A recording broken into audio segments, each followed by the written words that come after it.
One of the things I see a lot is I understand that people are anxious, and they should be, to do their first deal. But that shouldn't be at the cost of skipping the steps and, as important, taking the easy way out.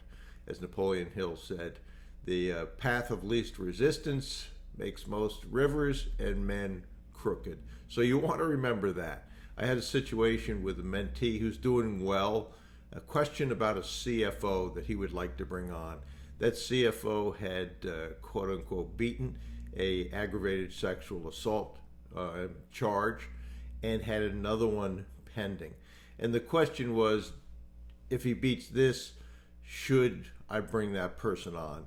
You do not want to explain to people why you're associated with people like that.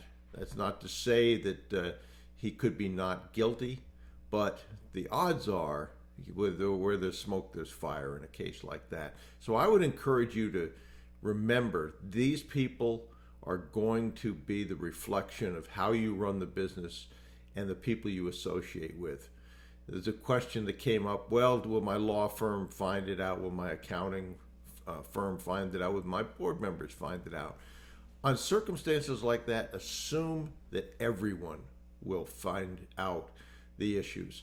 And if that look can't stand the light of day, then move on. There's tons of opportunity to find good people that you want to be associated with. And a quick decision like that to take someone you have questions about usually, if not always, turns out later to be an issue that you wish, oh, I wish I just hadn't jumped so fast at that person. It's a mistake. So yes, boards are in transition, people will come and go, but make this a hard club to get into for you. If you truly believe that you're building a large organization, make it hard to get into. Test the people coming in.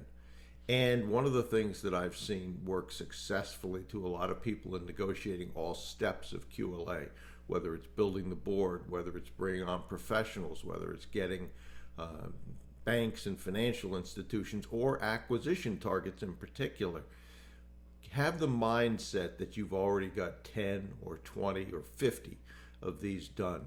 And how would you act if that were the case? You wouldn't be begging someone to come on and sell you their business. You would be saying, we've got a lot of activity going on. We've done a lot of acquisitions. Here's our criteria. If you meet this criteria, great. If you don't, I'm going to move on. Not trying to push a bad deal, which again is an issue when someone says, okay, I got to do a deal. I can probably make this work. And they do a bad deal and then all the problems that come of that. So it's really important to remember who you associate with. Their reputation becomes by inference your reputation. And remember that I think it's tremendously powerful, and I thank Deborah for giving that insight. Behave like you already had a bunch of these acquisitions done, and that will change the dynamic of interviews, of interactions, and negotiations.